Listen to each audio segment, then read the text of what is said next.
I was morally wrong. Talking about his illness, his family, his future. I'm paying the price for it, but at the same time, I'm gonna help other people. Magic Johnson, Face to Face with Connie Chung, a special edition, Wednesday.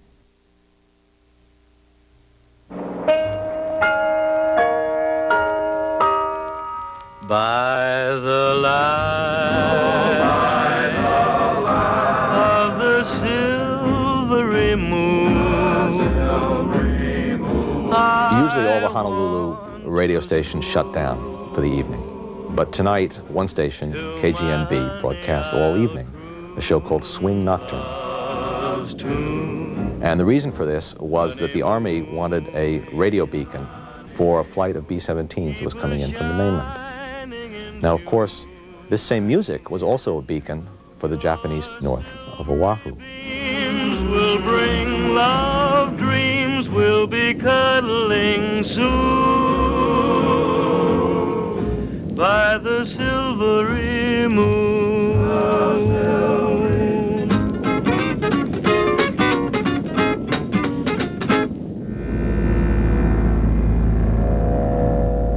Down below, the crews of the midget submarines were approaching the rocky coast and discovering the shortcomings of their vessels. We were trained to be successful, and we were full of confidence. But it was a terrible situation. We had no compass. We were sailing blind, like having a blindfold on and running straight ahead. It's not possible to do that. Admiral Claude C. Block and I were having breakfast. And the Admiral was excused himself several times to go to the phone. And went to the phone and he came back and he was mumbling something to his wife about they've seen a midget sub at the entrance. At 6:45 a.m., the American destroyer Ward sighted one of the 5 Japanese midget submarines that had been launched against Pearl Harbor. She fired her guns, she dropped depth charges, and she sank the submarine. And winning what was, in fact, the first engagement of the Pacific War for the United States. The commander of the Ward immediately reported this engagement back to headquarters in Pearl Harbor. And Admiral Kimmel's reaction was that it might be just another false report, and his instructions were that they should wait for verification. For nearly a year, the American military had ignored all warnings that the Japanese might attack Pearl Harbor. On the morning of December 7th, a new and little trusted piece of gear called radar issued a final warning. Since it was Sunday, there were just 2 of us, myself and George Elliott. And I was getting ready to let him take the equipment to set at the operating position when saw this large indication on the screen. The largest I had ever seen. At first I thought there might have been something wrong with the equipment, and I checked the equipment, but everything was working all right, and it was also, I noticed it was moving, so it had to be something. George got all excited, and I didn't know whether to be excited or not. Finally, George called and got the telephone operator at Fort Shafter. He looked around and he called back later and looked around. He says, well, I found a lieutenant, an Air Corps lieutenant. So I talked to him and I told him that we had this very unusual event, and he listened and said, well, it's okay. He didn't think it was anything that we should be concerned about. So I told him again, I stressed how large it was and how it had been bigger than anything I ever seen, and it's coming right at us. And he said, well, no. What I found out later was that he thought it could possibly be a flight of B-17s coming in from the coast. Of course, we had no knowledge of that. The only thing I could say about that is it was coming from a very unusual direction to be coming from San Francisco. I want to reach back 50 years into history, and I want to shake some of these officers. I want to say, don't put that phone down. You know, don't make that decision. Don't say that. I think when people talk about Pearl Harbor as a nightmare, this is what they mean, because these last chances have all of the qualities of a classic nightmare. When you consider them now, 50 years later, they have an inevitability about them. It's like a train heading down the tracks and heading for someone who's unaware of what's going to happen, and you shout and you shout and you shout, and the train keeps moving and nobody gets out of the way.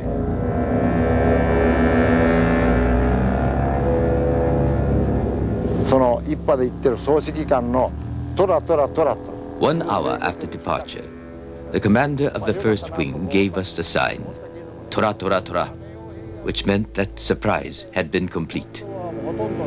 Looking down from the north side, Oahu Island was thickly covered with clouds. Through an opening to the south, I could see ships in rows. 2 ships were paired up alongside one another, like dried sardines. The first inkling that we had that something was going to happen was when a lot of planes came in and they were circling around at about 2,000 feet and right over Pearl Harbor. And as I watched them, why, I said to Bill Kane, oh, who are these people? Where are these planes from? All of a sudden, one plane broke the circle and started diving down. At 10 minutes of 8, we looked out the window, and there were these planes with huge red circles at the end of the wing. And they were zeroing in at the conning tower at the subbase and starting to dive in on Battleship Row in formation. I can just see myself on the quarterdeck, and we were talking to one another, and Stanley Bukowski, and we saw these planes, and he was saying, doggone it, he said, we're going to have a drill on Sunday. He says, don't they have any consideration for us? This is Sunday. We should be having a drill. We've had them previously to that, and we have them all the time. He says, give us a rest. My father was a sportsman pilot, and he and I used to fly on Sunday mornings. We took off about 7:30 and decided that we'd fly around the island. And I tapped my dad on the shoulder. He was flying from the front seat, and I said, look, there's a hangar fire on Ford Island. And just a little bit after that, I saw airplanes swooping in over Hickam Field very low. And I tapped my dad again, and I said, hey, it looks like P-40s at Hickam Field. And he looked down, and he said, P-40s, hell, he said, they're Japs. At 7:55 a.m., the impossible thing occurred. The Japanese attack on Pearl Harbor began. My ship was going to play the Star-Spangled Banner. We had the band up on the deck. The bandmaster apparently did not realize the attack was on. And at 8 o'clock sharp, he started playing the Star-Spangled Banner, at which point one of the planes flew over and dropped a torpedo. The bandmaster stopped in mid-beat and waited till the plane went by, and then he came on the downbeat, and they finished playing the Star-Spangled Banner, and then the band ran for their battle stations.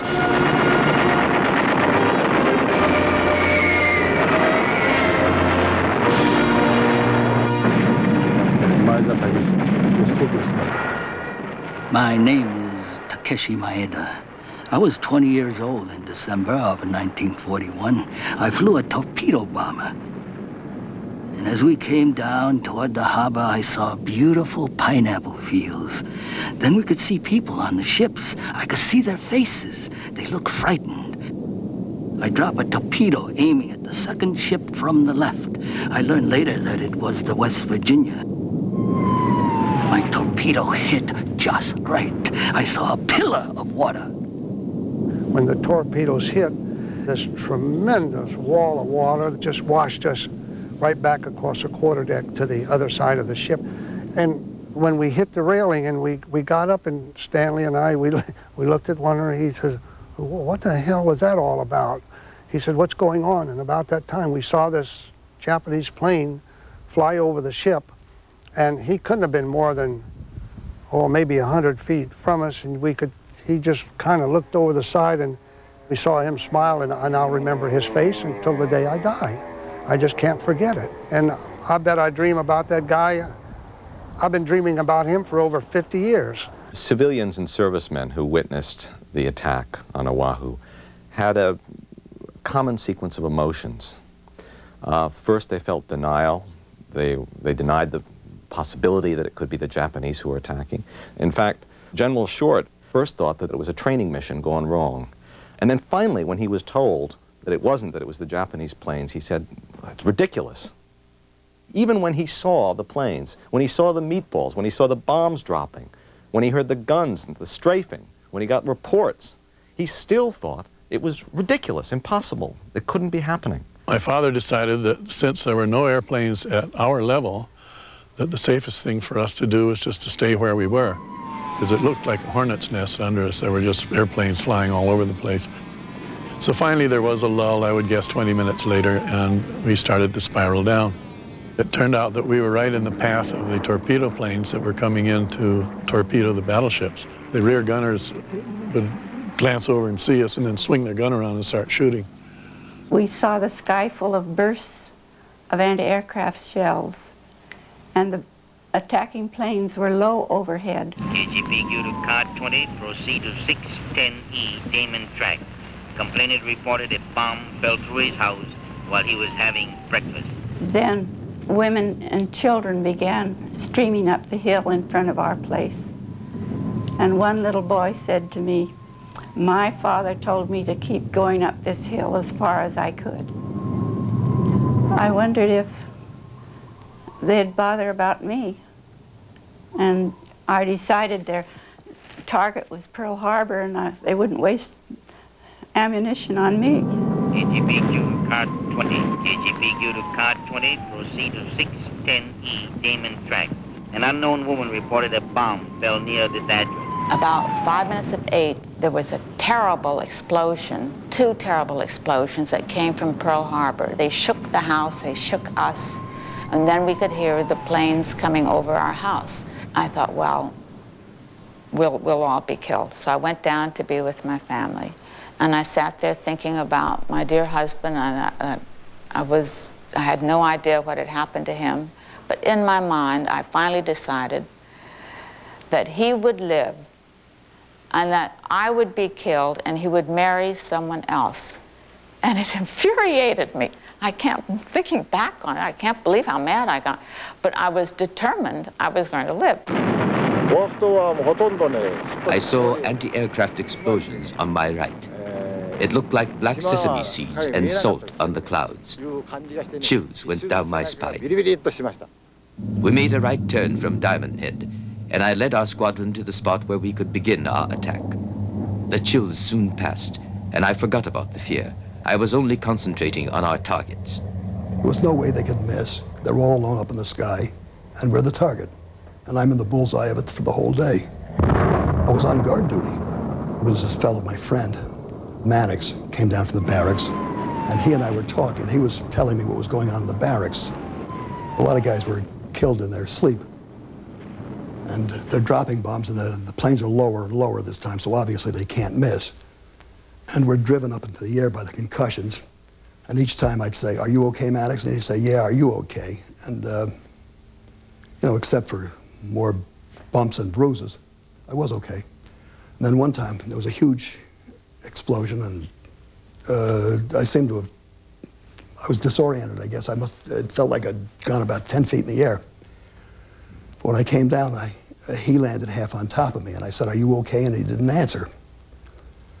So I turned him over, and his eyes were open, and all I could see was the whites. He was dead. We came down to the first set of hangars. I saw a lot of people lying on the ground. Some of them didn't have any arms, some of them didn't have any legs. I was sick. I was looking at something that you only see in a movie, but yet I was there. You can smell the stench of the gunpowder. You can see where the shrapnel from the shells went. You could see the path. You could see the bullets where they went through. And looking at these young men, about my same age, about 20, 22 years of age, you could realize just exactly how they felt. Of course I was scared, but I was outraged. I was just mad as hell. And I felt helpless. And that was the worst thing about it. I just felt like there was nothing I could do about it. That was more important than